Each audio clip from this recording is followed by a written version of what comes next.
বিশ্বকাপ ফাইনালে কতটা শক্তিশালী একাদশ নিয়ে মাঠে নামছে আর্জেন্টিনা। স্পেনকে রুখে দিতে কেমন একাদশ সাজাচ্ছে লিওনেল স্কালোনি। একাদশের চমক হিসেবে থাকতে পারে কারা? চলুন এই ভিডিওতে আর্জেন্টিনার অফিসিয়াল লাইন আপটা দেখে নেওয়া যাক। বন্ধুরা, আজ রাতে ফুটবল বিশ্বকাপের ফাইনালে মুখোমুখি হচ্ছে আর্জেন্টিনা ভার্সেস স্পেন।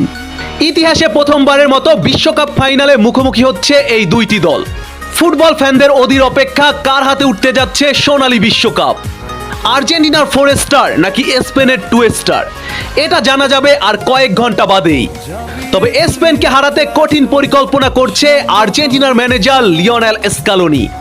মেসির নেতৃত্বে পুরো আর্জেন্টিনা ট্রফি জয়ের জন্য যুদ্ধের ময়দানে মাঠে নামবেন। নিজেদের শেষ রক্তবিন্দু দিয়ে হলো আর্জেন্টিনার জন্য গৌরব বয়ে আনবে আলবিসেলেস্তেরা। আজকের ফাইনাল মহারণে আর্জেন্টিনার অফিসিয়াল লাইন আপ 4-3-3 ফরমেশনে আজকের ম্যাচে মাঠে নামার পরিকল্পনা করছে লিওনেল স্কালোনি। ফাইনাল মঞ্চের বিকে স্টেজে গোল পোস্টের নিচে অতন্ত্র প্রহরীর দায়িত্ব পালন করবেন বাজ পাখি এমিলিয়ানো মার্টিনেজ। আর্জেন্টিনার রক্ষণ ভাগ বা ডিফেন্স লাইনে থাকবেন যারা, ক্রিস্টিয়ান রোমেরো, লিসান্দ্রো মার্টিনেজ থাকবে সেন্টার ব্যাক পজিশনে। আজ এই ডুয়োর জন্য ফাইনাল ম্যাচটা এক অঘোষিত যুদ্ধের মতো। লেফট ব্যাগে থাকবেন নাহুয়েল মলিনা অথবা গঞ্জালো মন্টিয়েল, রাইট ব্যাগে থাকবেন নিকোলাস ট্যাগলিফিকো। আর এই ম্যাচে আর্জেন্টিনার মিডফিল্ড বা মধ্যমাঠে বড় চমক দেবে লিওনেল স্কালোনি। স্পেনের বিপক্ষে আর্জেন্টিনা তাদের মিডফিল্ড নিয়ন্ত্রণে রাখার জন্য দুর্দান্ত 4 জন মিডফিল্ডার নিয়ে সাজাতে পারে তাদের রণকৌশল। লক্ষ্য একটাই, স্পেনের মিডফিল্ডকে বটল করা। মিডফিল্ডে থাকবেন রদ্রিগো দে পল, এনজো ফার্নান্দেস, অ্যালেক্সিস ম্যাকালিস্টার এবং লিয়ান্দ্রো পারেদেস। অভিজ্ঞ 4 মিডফিল্ডার থাকবে আর্জেন্টিনার মধ্যমাঠের লড়াইয়ে। তবে 3 জন মিডফিল্ডার নিয়ে মাঠে নামলে এই ম্যাচে বেঞ্চ হতে পারেন রদ্রিগো দে পল। তার পরিবর্তে একাদশে আসতে পারে জুলিয়ানো সিমিওনে। এবার নজর দেওয়া যাক আর্জেন্টিনার অ্যাটাকিং পজিশনে।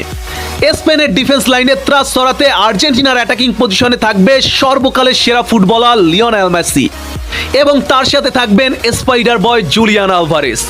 তাদের সাথে আর্জেন্টিনার অ্যাটাককে নেক্সট লেভেলে নিয়ে যেতে থাকবেন তরুণ স্পিড স্টার জুলিয়ানো সিমিওনে। সেমিফাইনালের মতো ফাইনাল ম্যাচও স্কালোনির বড় চমক হতে পারে জুলিয়ানো সিমিওনে। এছাড়া এই ম্যাচে ভ্যালেন্টিন বার্কো ও নিকোপাস কিছু সময়ের জন্য মাঠে নামার সুযোগ পেতে পারে।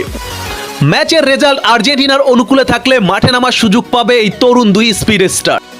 বন্ধুরা, সব মিলিয়ে আর্জেন্টিনা দলে যেমন আছে অভিজ্ঞতা, তেমনই আছে তারুণ্যর এক গতি। স্কালোনির এই ভারসাম্যপূর্ণ স্কোয়াডের সামনে কোনোভাবেই আজ টিকতে পারবে না স্পেন। স্পেনকে হারিয়ে 4র্থ শিরোপা জিততে যাচ্ছে আলবিসেলেস্তেরা। ভরসা রাখুন আর্জেন্টিনার প্রতি। আর্জেন্টিনা আমাদের চাওয়ার পূর্ণ